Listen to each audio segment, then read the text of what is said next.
Philosophemes podcast, where we do philosophy the traditional way. I'm your host, Dr. Frank Scalambrino.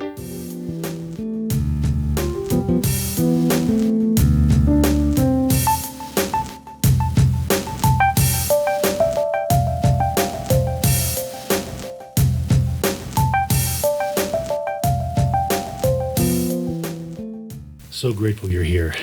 The Philosophemes podcast is proudly part of the Evergreen Podcast Network. If you're looking for excellent podcasts, you'll find them on Evergreen. Thank you for supporting and sharing this educational podcast. Any political or religious ideas discussed in this episode are solely for the sake of philosophical education. Everyone is welcome here on the Philosophemes podcast. The title of this episode is Space in Descartes, Locke, Leibniz, Hume, and Kant. The inspiration and initial structure for the following presentation can be found in Dr. Patricia Kitcher's introduction to Werner Pluhar's 1996 Hackett-published translation of Kant's Critique of Pure Reason. So, though I've greatly expanded her comments, Dr. Kitcher does deserve credit here for the inspiration and initial structure of the discussion. As I love to mention, early modern philosophy, let's say Tommaso Campanella to Immanuel Kant, is an excellent period of the history of Western philosophy to study. It's easy to map out, for example, all of the different philosophers in regard to philosophical puzzles, and they were explicitly working on those puzzles. So making a map of these philosophers organized by the puzzles they were attempting to solve and the concepts they formulated as solutions gives us deep insight into the puzzles and their philosophies. These insights, in turn, can be used to clarify our thinking regarding other philosophical puzzles. And that's what we're doing today. We're going to learn 5 different ways to think of space. We will associate these 5 different understandings of space with 5 different early modern philosophers: Descartes, Locke, Leibniz, Hume, and Kant. At the end, I'll show you some of the power moves this exercise conditions you for. So, making a map of these philosophers, organized by the puzzles they were attempting to solve and the concepts they formulated as solutions, gives us deep insight into the puzzles and the philosophies of these philosophers. These insights, in turn, can be used to clarify our thinking regarding other philosophical puzzles. And that's what we're doing today. We're going to learn 5 different ways to think about space. We will associate these 5 different understandings of space with 5 different early modern philosophers: Descartes, Locke, Leibniz, Hume, and Kant. At the end, I'll show you some of the power moves this exercise conditions for you. Descartes infamously defined space as material extension. Recall, the essence of body is to be extended matter. So for Descartes, space is identical to matter. Next, then, is John Locke. On the one hand, many of Locke's ontological and criteriological ideas seem to have been formulated in critique of Descartes' philosophy. Think of Locke's use of Aristotle's tabula rasa, the blank slate idea, against Descartes' innate ideas. On the other hand, Locke is often referred to as Newton's philosopher or Newton's under-laborer. So Locke's understanding of space is Isaac Newton's theory of space. Thus, Locke's thought of space as a pre-existing container. Think of the universe as a big bucket with stuff in it. The stuff, of course, being stars and planets. For Locke, then, either God or natural forces put this stuff in the bucket of space. So unlike Descartes' theory, space no longer depended on physical objects. In Locke's theory, space was real whether there was a material body present or not.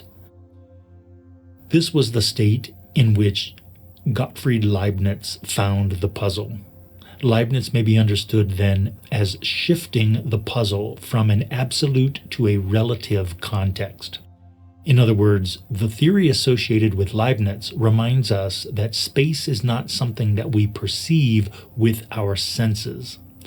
Of course, if anyone denies this, just ask them what color space is, or ask them what space smells like. Rather, for Leibniz, we experience objects in relation to one another. Thus, space is a concept we apply when we understand the relation between objects of experience. This is really heavy and beautiful stuff, but it gets even better with Hume and Kant next. This is Mark. And this is Wes. We'd like to tell you about Close Reads, A philosophy podcast where we comment on philosophy texts in real time. We give you the experience of reading very difficult verbiage without you having to actually do that. We cover the big names and the figures you've always wanted to know more about. And share our insights from 15 years running the Partially Examined Life podcast, downloaded over 50 million times. Join us on Close Reads. So the philosopher David Hume may be understood as accepting Leibniz's theory of space completely, but then drawing a different conclusion. Interestingly, Hume draws this conclusion by using Leibniz's own logic against him. In other words, Hume agrees that when we experience objects in relation to one another, we apply a concept to understand these objects are in space together. These objects relate to each other in space. Yet Hume asks the following question. If space is a concept that we apply to understand objects in relation to one another, how do we know that space is even real? Recall, David Hume is infamously referred to as the greatest modern skeptic, that is, the greatest skeptic of the modern period in philosophy. So this is a great question for Hume to ask. We could reformulate it by asking, how do we know that space isn't just a word we use? And if space is simply a word we use to indicate our ignorance, then we don't really understand space at all. This is the formulation of the puzzle encountered by Kant. We can say that such a formulation contributed toward waking Kant from his dogmatic slumbers. Recall, Kant famously gave this praise to Hume, indicating that Kant believed he could not have arrived at his solution to the philosophical puzzle were it not for Hume's way of twisting Leibniz. How did Kant then take us further? What does Kant's solution to the puzzle look like? According to Kant, space is not a concept of the understanding, which would be the Leibnizian solution to the puzzle. Rather, space is a form of intuition. A quick clarification will be helpful here regarding the difference between perceiving and understanding. When we perceive an object, we relate to it through our senses. When we understand an object, we have a series of judgments related to its concept. This is a sandwich. Sandwiches usually involve bread and often condiments. If I put a sandwich on a plate and cut it, I can save the other half for later. A plate can be used to hold condiments into which I can dip my sandwich. These are all judgments regarding the concepts that refer to the objects of experience we call plates, condiments, and sandwiches. Notice that these judgments can be made without any input from our senses. In other words, whether or not there is a sandwich or the elements to make a sandwich available in the immediate environment, the above judgments about plates and sandwiches are still true. You can know these things about plates and sandwiches without presently experiencing a plate or a sandwich. However, you cannot know whether the sandwich in my lunchbox is sliced chicken with Cleveland Stadium mustard or a peanut butter and jelly, unless I tell you what kind of sandwich I have with me. The only way you'll know is by perceiving the sandwich for yourself. Maybe seeing it or smelling it, for example. This is important because it shows the difference between perception and understanding. Hence, we can see that Leibniz and Hume locate space in understanding. Kant revolutionizes the puzzle by locating it in perception. For Kant, space is a form of intuition. So whenever we encounter a thing, it goes through a perceptual process that transforms it into an object of experience for us. And we first encounter things through intuition, and the initial form of intuition is space. This is how Kant follows Leibniz's relativity but avoids Hume's anti-realism. Put another way, Kant moves Leibniz's articulation of space as a concept of understanding down from understanding into perceiving. This allowed Kant to say that, as a form of intuition, space is a condition for the possibility of perceiving an object. Thus, every object we perceive, according to Kant, will be perceived as being in space because the perception itself takes the form of space. Everything is perceived as being in space because when we intuit the presence of something, that intuition of that thing enters the process of perception through the form of space. Our sensing a thing allows for us to perceive it, and our perceiving a thing allows for us to understand it as an object of experience. Sensing, perceiving, experiencing.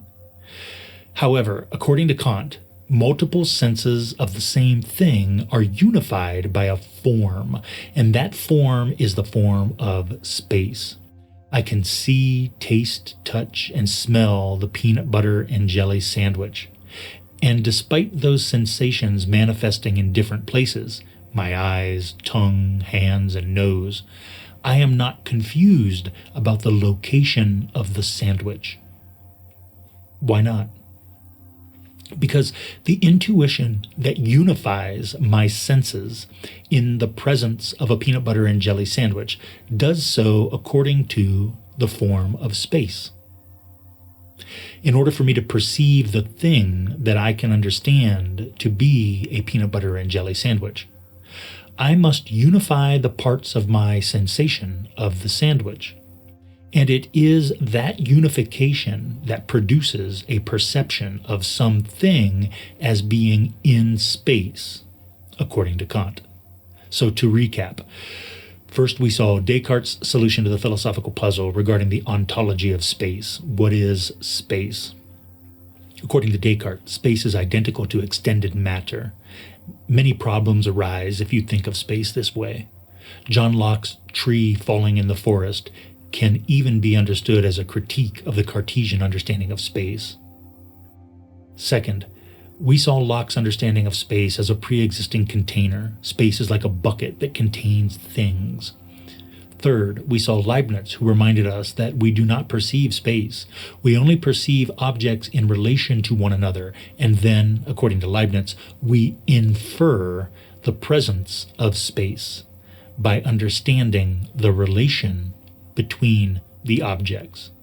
We understand the relation between these objects through the use of reason. Fourth, we saw Hume skeptically turn Leibniz's answer against all of the previous philosophers by suggesting that given Leibniz's solution to the puzzle, given Leibniz's understanding of space, we cannot know whether space is real or not. Whereas the first three solutions were realist solutions, Hume provides us with an anti-realist solution.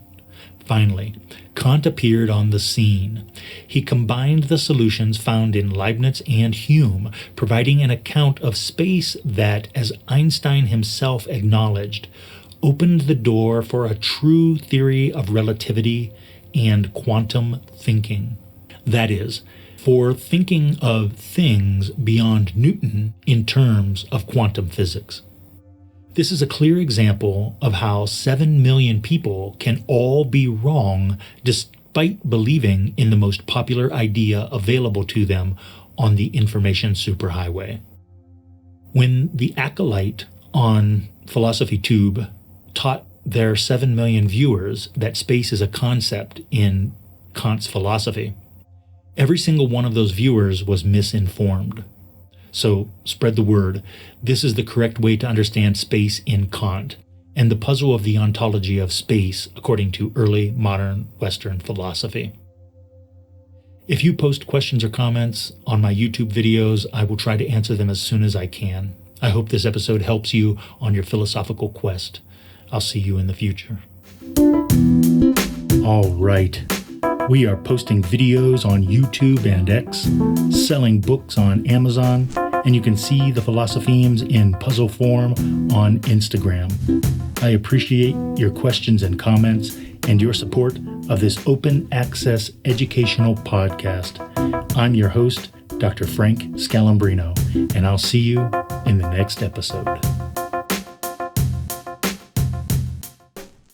Ever heard of Stoicism? Chances are, if you have, you've heard of Stoicism with a lowercase s and not Stoicism with an uppercase S. Lone wolves, no emotions, antisocial behavior, cold indifference. All that is Stoicism with a lowercase s. Stoicism with an uppercase S is the ancient Greek philosophy and virtue ethics framework that centers on service to the cosmopolis, to include your family, friends, community, and planet, and the development of a good moral character. My name is Tanner Campbell, and I'm the host of Practical Stoicism, a 3 times a week podcast teaching Stoic principles and concepts to anyone interested through the exploration of texts and deep dives into various moral topics. You can find Practical Stoicism where you're already listening to podcasts by searching for Practical Stoicism or by going to stoicismpod.com. I invite you to give it a listen today. You just might like it.